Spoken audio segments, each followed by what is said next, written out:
AITA for saying he had an incurable disease when he didn't? I have never in my life felt bad about this, but I'm getting a lot of flack from an acquaintance with whom I shared this story. We've agreed to abide by the Reddit verdict about whether or not this was a heinous thing to do. Too many years ago now, I dated a medical student named CI for this story at my university when I was an undergraduate.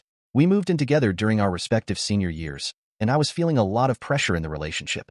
Medical students do not have much control over where they do their residency, and he was intensely encouraging me to move with him, regardless of the impact on my future and whether or not I even wanted to live in the area of his future placement, which at the time we didn't even know where that would be. At the same time, I was beginning to suspect he was cheating on me.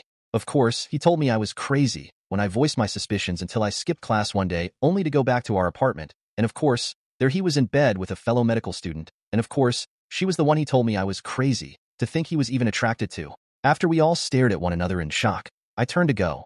Then I had an absolute flash of inspirational genius. I turned back and said to him, "Please tell me you told her.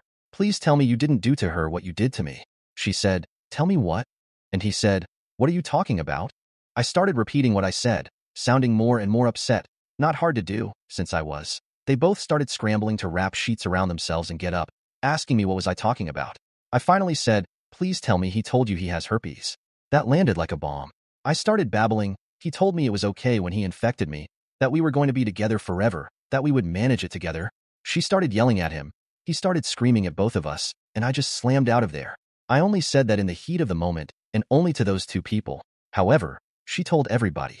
And because she didn't want to be known as a homewrecker, she told everyone she found out some other way than CI's girlfriend telling her. I've never been clear on exactly what her story was, but it was believable. People started avoiding him like the plague that he didn't have. And whenever I was asked about it, I staunchly said, "I don't know anything about it." He even tried to get me to sign an affidavit admitting that I lied about him having herpes, but I avoided that by telling him that I didn't know what he was talking about. After all, that's not how his little girlfriend said she found out. Remember? My dad came up to school to help me move out, and I finished my senior year in a crappy sublet, but free from all of that drama. He eventually moved for his residency to a place I wouldn't even visit on a bet, and we've never seen each other since. So, Reddit community, Ada?